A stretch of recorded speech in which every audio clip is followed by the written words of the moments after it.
Fala galera, baixei, mas estou respirando. E em homenagem a esse momento, eu vou retomar a leitura comentada do livro Não Pare de Respirar. Então, tem uma playlist, esse vídeo está dentro da playlist. Essa vai ser a 13ª parte. A gente está no terceiro capítulo, na página 28 da edição, da versão do PDF, de quem tem o PDF. E aí eu terminei a 12ª parte com a pergunta, por quê? Eu vou voltar aqui um parágrafo para explicar, para contextualizar.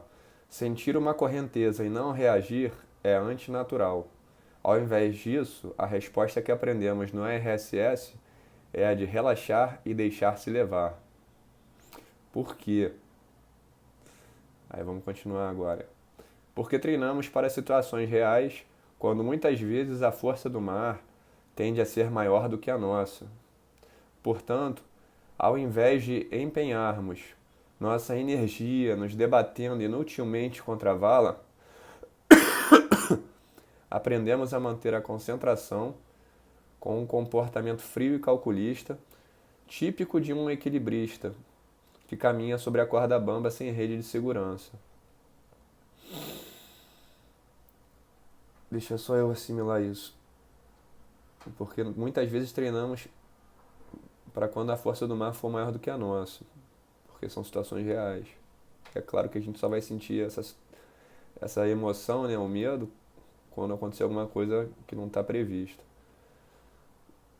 Portanto, ao invés de nos debatermos inutilmente contra a vala, aprendemos a manter a concentração, a nos mantermos frios e calculistas igual um equilibrista na corda bamba, sem rede de segurança. Muito bom. É aquele conceito que mais recentemente, depois do livro, a gente chegou do aluno dinamite. O aluno que você sacode um pouquinho, ele explode. Então a gente quer buscar o quê? A gente quer estabilizar a mistura para ficar o menos explosivo possível o aluno. A concentração nesse instante é total. E o aluno que passa por isso, uma vez, aprende a prestar atenção nos mínimos detalhes de tudo o que o professor ensina e fala nos momentos da aula em que conseguimos respirar um pouco mais aliviados. Porque estudar sobrevivência significa trabalhar com restrição máxima de recursos. E na arrebentação, isso inclui a ausência de recursos físicos, acessórios e ajuda externa. Então, deixa eu absorver aqui novamente. Concentração tem que ser total. O aluno que passa uma vez por isso, ele aprende a dar valor aos mínimos detalhes, ver que, pô, o professor não é, ele é chato, mas ele não é maluco. E aí a pessoa tem que ver, né?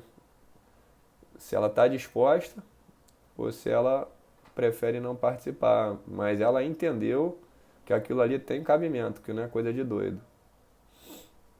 Ou seja, aprendemos que na hora H o que faz diferença de verdade são os detalhes das orientações passadas em aula. É o conhecimento aplicado a uma capacidade de autocontrole que, aliados à atitude de coragem real, diante da consciência plena do risco que se está correndo, concorrem para o êxito e a superação em mais uma prova de autoafirmação de que se é capaz. Então, a gente aprende que na hora H o que faz a diferença de verdade são os detalhes das orientações. São os detalhezinhos. E quem não está prestando atenção, quem está cansado ou quem está achando aquilo chato, vai passar batido. Os detalhes vão passar batidos. O conhecimento aplicado a uma capacidade de autocontrole. Conhecimento aplicado a uma capacidade de autocontrole. Por isso que é importante a gente estar lá em loco, sentindo as coisas, os desconfortos, se observando, se conhecendo. Porque a gente não pode ter essa atitude convencida de achar que aquilo ali é pouco, que é simples demais. A gente tem que ir esmiuçando do mais simples para poder um dia almejar chegar no super hiper complexo.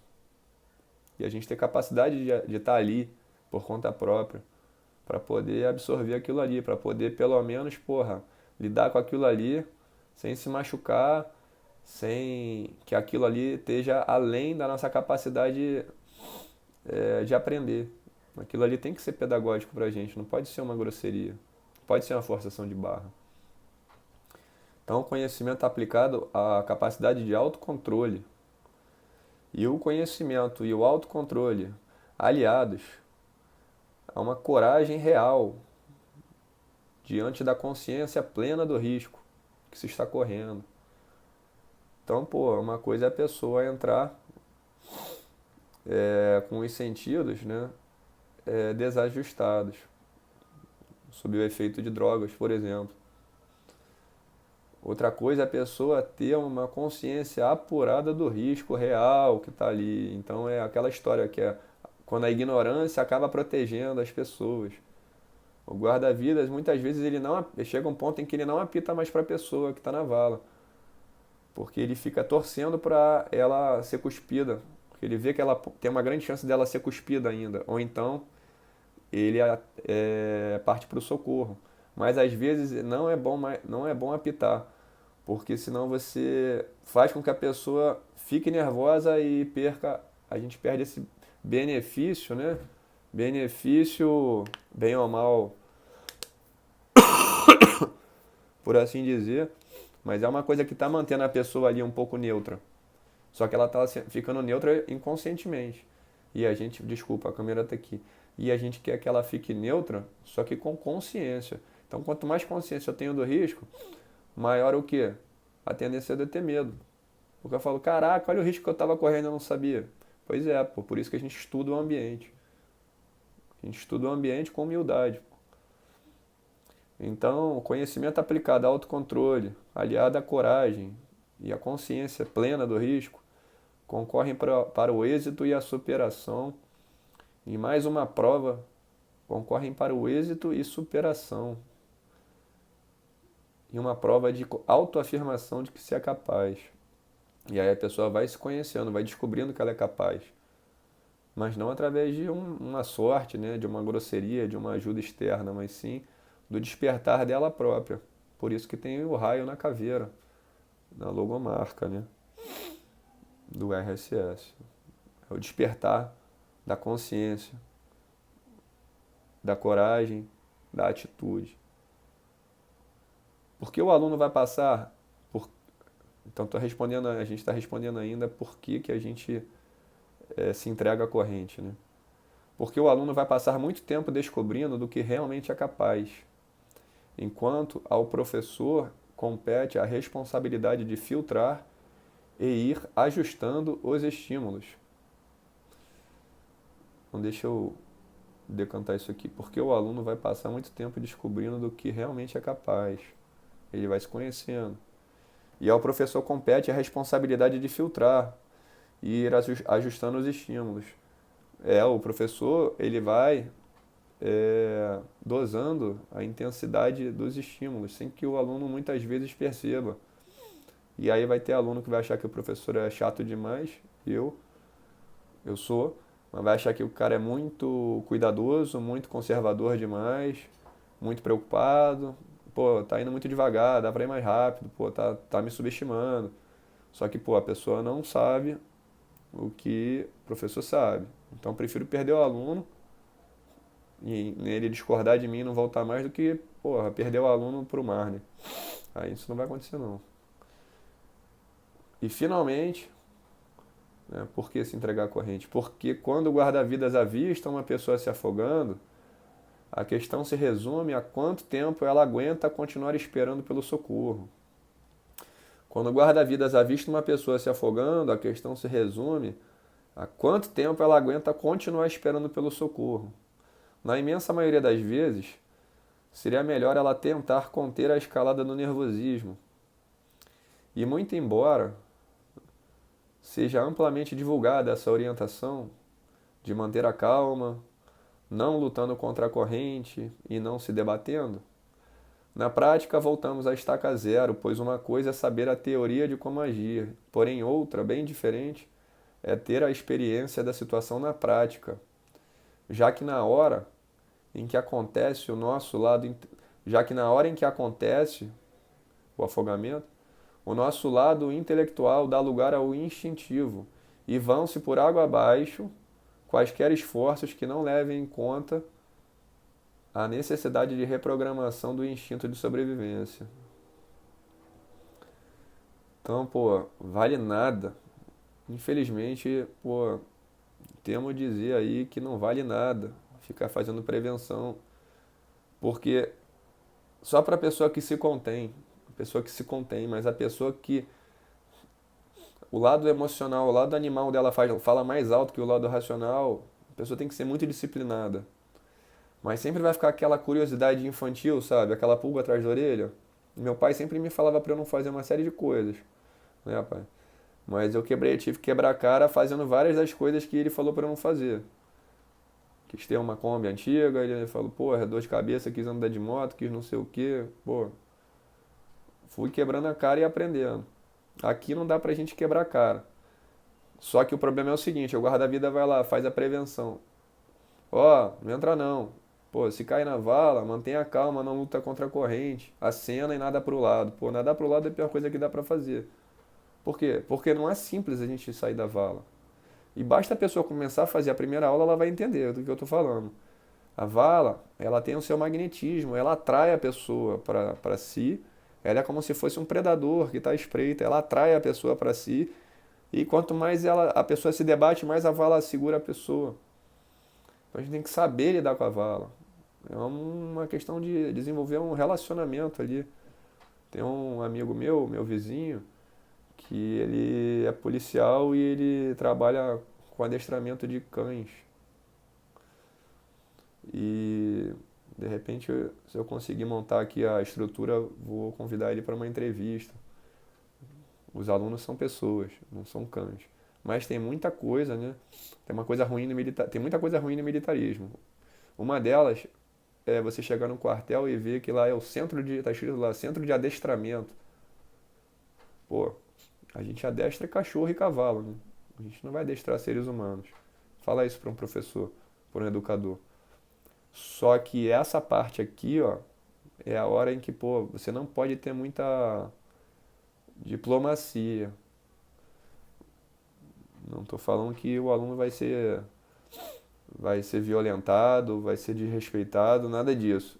Mas o aluno, ele tem que saber que o buraco é mais embaixo e o tamanho do desafio que ele realmente está se propondo a enfrentar. Não é brincadeira. E no mundo comercial do dia a dia, a gente não está acostumado a ouvir esse tipo de discurso. Pô, a gente chega lá querendo receber um serviço que a gente já tem uma ideia pré-concebida do que vai ser. Vamos pagar, o cara disseram que o cara é bom, pô, com certeza vai dar tudo certo. Aí o cara chega botando vários empecilhos. Quem vai querer ficar ali? Né? Só quem já ouviu falar que o cara é maluco, é chato, mas a parada é verdade. Porque é uma parada nova, galera. Heroes of Survive é uma proposta diferente. Então vamos por água abaixo quaisquer esforços que não levem em conta a necessidade de reprogramação do instinto de sobrevivência. Está terminando. Antes de pensar em aprender a salvar outra pessoa, devemos aprender a extrair ao máximo o que o ambiente nos oferece em termos das suas possibilidades. Inclusive porque o vigor físico ou a excelência técnica não podem nunca ser nossas únicas armas, em vista de estarmos sujeitos, por exemplo, a imprevistos que podem eventualmente restringir a nossa capacidade de fazermos força.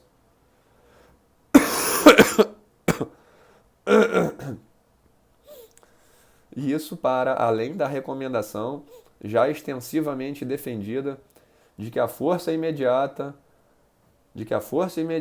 não deveria ser vista como estratégia adequada. A recomendação já é extensivamente defendida de que a força imediata não deveria ser vista como estratégia adequada. Então desconfie sempre que você começar a fazer força ou que alguém falar para você meter o braço e fazer força na arrebentação, sem você entender tudo que pode estar por trás daquilo ali, envolvido naquilo ali. E tudo é muita coisa, beleza? Então, leitura comentada do livro Não Pare de Respirar, é uma playlist. E a gente iniciou uma outra playlist, que é a leitura traduzida do próximo livro, que é um livro que não existe ainda, que eu estou escrevendo em inglês. E o David está me ajudando. Obrigado, David. Valeu, galera. Saudações da surfista de alma. Toca olho. Aloha. Saudade. A gente se vê em breve aí. Valeu. Comenta aí. Se quiser falar comigo, se quiser criar uma discussão, comenta aqui no vídeo. Se inscreve no canal, dá o like. Divulga. Valeu. Tchau. Ih, caraca.